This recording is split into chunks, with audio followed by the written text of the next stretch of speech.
Welcome to New York, the capital of the world. My name is Dominic Alfonsetti and I'm the Chief Concierge at the Intercontinental Barclay.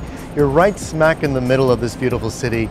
Right over here on Lexington Avenue you have the Chrysler Building, and just up the block here is your fabulous Madison Avenue shopping, as well as the beginning of Museum Mile. Let me show you my fabulous city.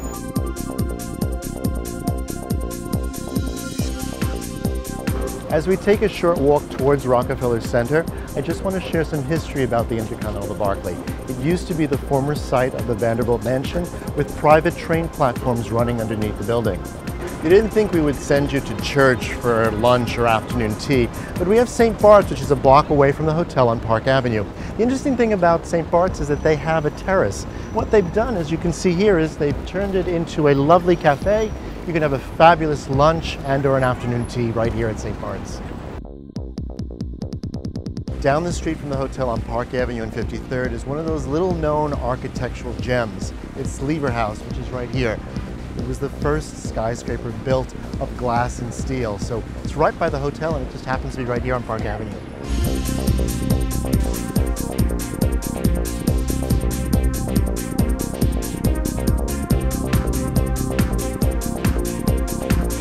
Short walk from the hotel is this lovely little park here. It's called Paley Park.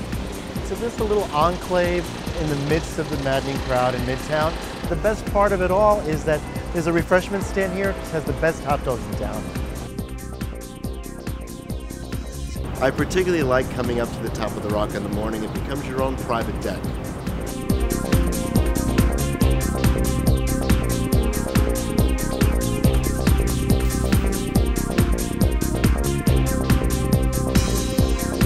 Everybody comes to New York to shop. Just outside the doors of the hotel, we basically have the finest shopping on earth, your Madison Avenue, your Fifth Avenue. Lexington has a lot to offer with your shops and boutiques here on Lexington. And for a little break, we're going to stop in my favorite little bistro and patisserie, Payard. Come on, let's go. This is Payard. They have the cafe here where you can have a light bite, or you can have a meal over there in the brasserie. But the one thing I like about Payard is that you cannot leave until you have their chocolate. Have a look.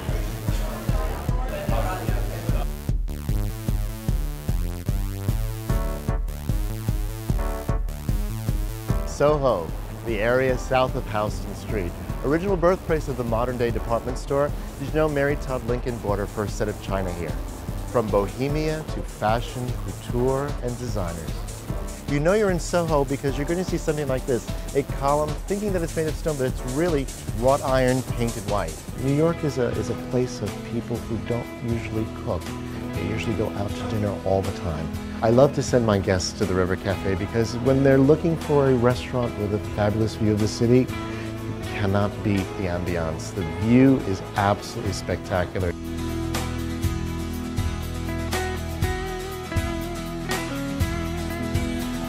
For a unique dining experience, sometimes you need to venture out into the neighborhoods. Let's try Tribeca. Meigu happens to be one of my personal favorite Japanese restaurants. There's a 2-ton Tibetan bell. It's suspended from the ceiling. Under the bell, there's a life-size ice sculpture of Buddha with fire in a reflecting pool, and that just sets the tone for a fabulous dining experience. If you're out to impress, this is the place. Sometimes restaurants start taking reservations up to 30 days to 3 months before. So, you know, when you're coming in on the weekend and you expect one of those top 10 restaurants, you need to call me. I'll be more than happy to take care of that for you. There are many happening places in New York, and just a few short blocks from the hotel is Central Park. There's so many things to do in Central Park. You can rent a boat, have lunch at the boathouse, or right over here you can rent a bike and explore the park on your own, or even just walk around and do people watching. Did you know Central Park had 2 zoos? The Children's Zoo and the regular zoo. The admission here will be good for both of them. Times Square, the theater district. There's only about 2 theaters that are actually on Broadway. It's not so much the location that differentiates whether your show is on Broadway or off Broadway, it's the number of seats. People come and ask me where the happening places are in New York. Well, New York has always been happening. It just depends on where the happening takes place.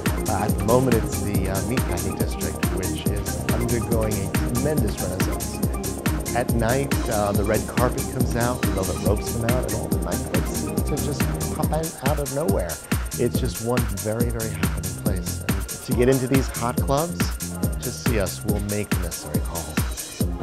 I hope you enjoyed our little tour of New York, the top of the world. Come and see us and we'll show you firsthand.